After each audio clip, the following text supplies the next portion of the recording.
Hello दोस्तों, मैं Raman. Maths by Raman channel पर आप लोगों का स्वागत है।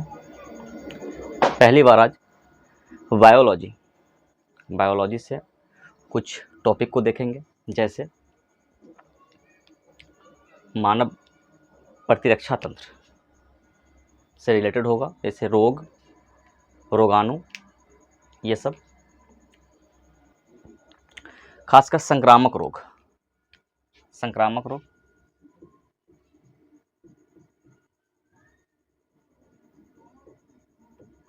इस पे चर्चा होगा। संक्रामक रोग होता क्या है? संक्रामक रोग होता क्या है? जैसे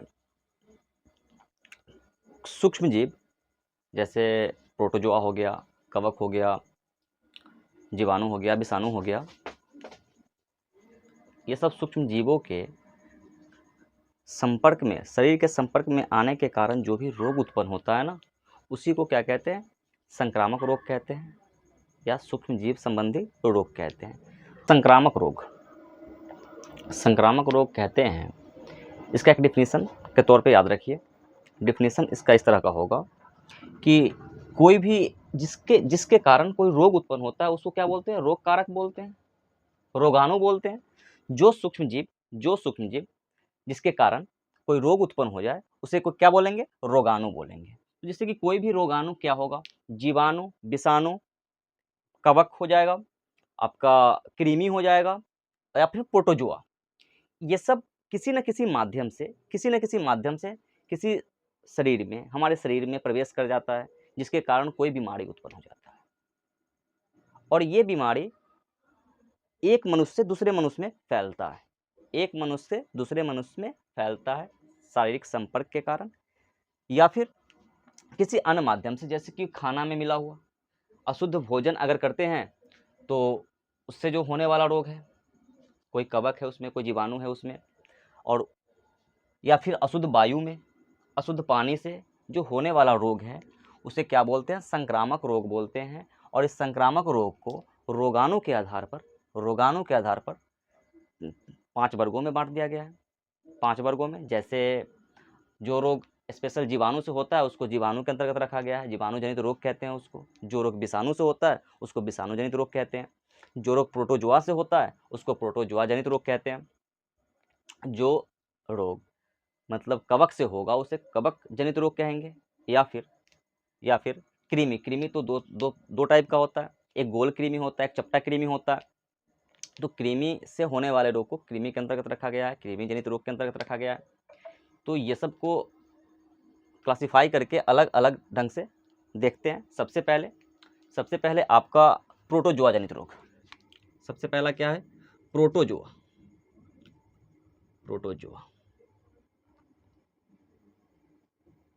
जनित रोग।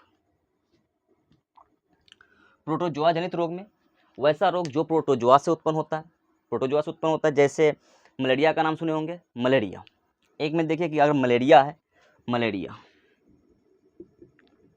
मलेरिया ठीक है, मलेरिया होता है। पायरिया जिसके कारण मसूढ़ा में दर्द हो जाता है, मुंह से बदबू आती है, मुंह से ब्लड का आना, दांत मसूड़ा से ब्लड का आना, रक्त का आना, क्या होता है? पायरिया होता है। पायरिया, ठीक है, पायरिया हो गया। पेचिस होता है। पेचिस को क्या बोलते हैं? पेचिस को बोलते हैं अमीबियासिस। पेचिस को क्या बोलते हैं? अमीबियासिस बोलते हैं। पेचिस इसी को बोलते हैं अमीबियासिस, ठीक है। निद्रा रोग, जिस रोग के कारण नींद का न आना, नींद ज़्यादा से ज़रूरत से ज़्यादा आना, निद्रा रोग हो जाता है। निद्रा रोग। और एक और रोग है, मलेरिया हो गया, पायरिया हो गया, पेचिस हो गया, इसे अमीबियासिस कहते हैं, निद्रा रोग हो गया, ठीक है। पहले देखिए कि ये किससे फैलता है।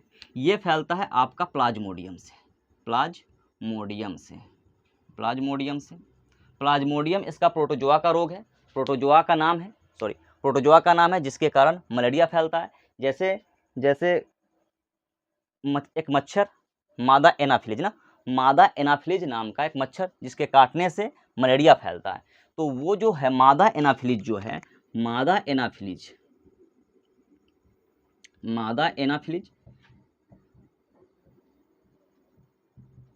ये जो है रोग वाहक है, रोग वाहक है, मतलब प्लाज्मोडियम इसके द्वारा हमारे शरीर में आ रहा है, जिसके कारण क्या बन जाता है, क्या हो जाता है, मलेरिया हो जाता है, ठीक है ना। पायरिया, पायरिया किस प्रोटोजोआ से होता है, पायरिया, पायरिया होता है आपका एंट अमीबा जिंजीवैलिस, एंट अमीबा जिंजीवैलिस, एंट अमीबा जिंजीवैलिस, ठीक है ना, एंट अमीबा जिंजीवैलिस। इसके बाद देखिए कि पेचिस अमीबियासिस, पेचिस अमीबियासिस, अतिसार अमीबियासिस, ठीक है।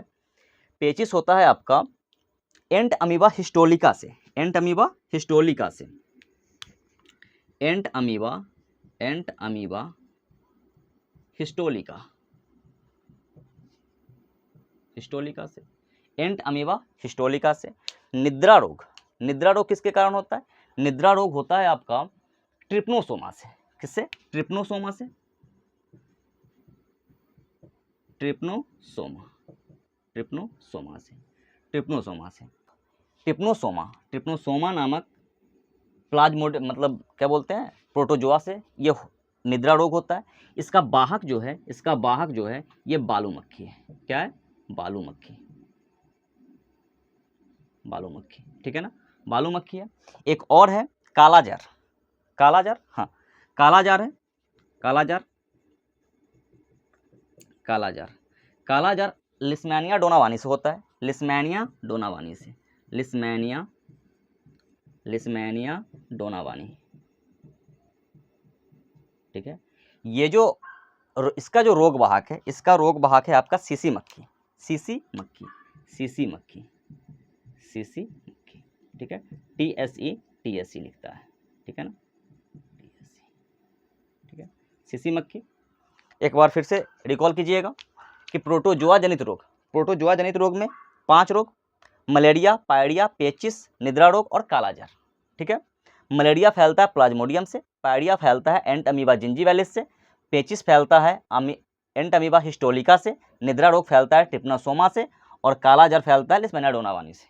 जिसमें से मलेरिया का रोग वाहक कौन सा है, मादा एनाफिलीज जो मच्छर है एक, मादा एनाफिलीज, और फिर पेचिस का नहीं है, निद्रा रोग का बालू मक्खी और कालाजार का सीसी मक्खी, कालाजार का सीसी मक्खी, इसको याद रखिएगा। इसके बाद देखते हैं कृमि जनित रोग, ठीक है, कृमि या कवक देखते हैं, देखते हैं कृमि जनित रोग, ठीक है ना, कृमि जनित रोग।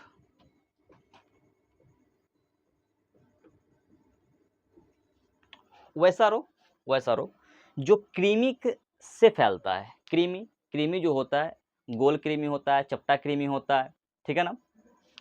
तो कृमि से फैलने वाला रोग है नंबर 1, एक number filariasis, filariasis, filariasis, filariasis, ये कवक से होने वाला रोग है, कवक से होने वाला रोग है। ये बुचेरिया से फैलता है, किससे फैलता है, बुचेरिया से, बुचेरिया बैक्टेरियाफ्टाई, बुचेरिया,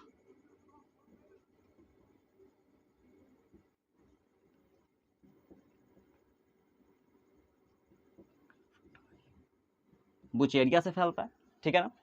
फाइलेरियसिस बुचेरिया से फैलता है, बुचेरिया याद रखिएगा। टिनियसिस, दो में है टिनियसिस, टिनियसिस, टिनियसिस, ये आपका टिनिया सोलियम से फैलता है, किससे फैलता है, टिनिया सोलियम से, taenia solium, taenia solium. Filariasis, taeniasis, taenia solium से फैलता है।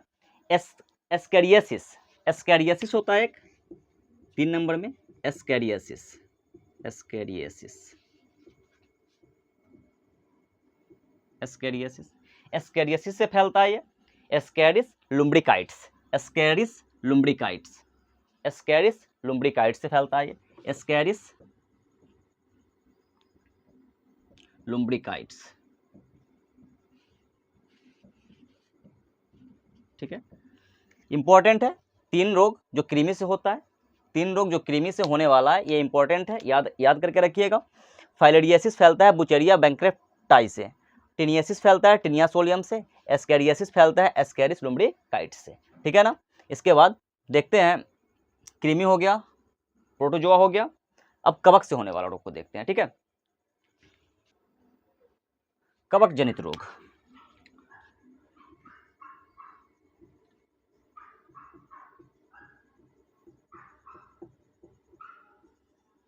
जो रोग कवक के कारण होता है उसी को बोलते हैं कवक जनित रोग, ठीक है ना। इसमें आपका आ जाता है एथलीट फुट, जिसको हम हाथी पाँव कहते हैं ना, athlete foot, athlete foot, athlete foot, इसको हम हाथी पाँव कहते हैं। एथलीट फुट जो फैलता है आपका ट्राइकोफाइटोन से, ट्राइकोफाइटोन से, ट्राइकोफाइटोन, ट्राइकोफाइटोन, ठीक है। Athlete foot number 1 athlete foot. इसके बाद आपका दाद, क्या है, दाद है, दाद, दाद, दाद मतलब दाद खाद खुजली जो कहते हैं, दाद, ये भी फैलता है किससे, ट्राइकोफाइटोन से, ट्राइकोफाइटोन, ट्राइकोफाइटोन से फैलता है। दाद हो गया, एथलीट फुट हो गया। अब एक आता है खाज, खाज मतलब वो भी खुजली है। दाद मतलब दिनाव, दाद मतलब दिनाव, जो मतलब शरीर का स्किन नोचने लगता है और उसके ऊपर मतलब घाव के जैसा हो जाता है, उसी को बोलते हैं दाद, दिनाव कहते हैं। अब खाज के बात करें तो एस्कैरस एस्केबिस से होता है, ठीक है ना। दाद हो गया, खाद, खाज कहते हैं इसको, खाज, खाज जो होता है एस्कैरस एस्केबिस से होता है, ठीक है ना, एस्केबिस से। ये कवक जनित रोग है, ज़्यादातर स्किन को प्रभावित करता है, स्किन को, ये दोनों स्किन को प्रभावित करता है। एथलीट फुट मतलब वो पैर में होने वाला रोग है, जो हाथी पाँव हो जाता है, फ्लेरिया बोलते हैं, फ्लेरियासिस जो है, फ्लेरियासिस ये इसका ही रूप है, एथलीट फुट, ठीक है ना। तो कृमि जनित रोग है और ये आपका कवक जनित रोग है, ठीक है। एक आपका कृमि से ही होने वाला रोग है, कृमि से ही होने वाला रोग है, जिसके कारण रोग है कवक से ही होने वाला, एनुरियसिस, क्या कहते हैं उसको, एनुरियसिस, एनुरियसिस, ये कवक से ही होने वाला रोग है, जिसके कारण बिस्तर गीला कर देता है बच्चा नींद में टॉयलेट कर देता है, एनुरियसिस के कारण। ये आपका कृमि से होने वाला ही रोग है, ठीक है ना। तो ये इंपॉर्टेंट है, इसको याद कर लीजिएगा, ठीक है। इसके बाद देखते हैं, आपका प्रोटोजोआ हो गया, कृमि हो गया, कवक हो गया, जीवाणु बच रहा है, विषाणु बच रहा है, थोड़ा बड़ा सा टॉपिक है, उसको लेकर के आते हैं अगला वीडियो में। अगर वीडियो अच्छा लगा तो लाइक कीजिए, सब्सक्राइब कीजिए और कमेंट कीजिए, ठीक है। जब तक के लिए टाटा, बाय बाय।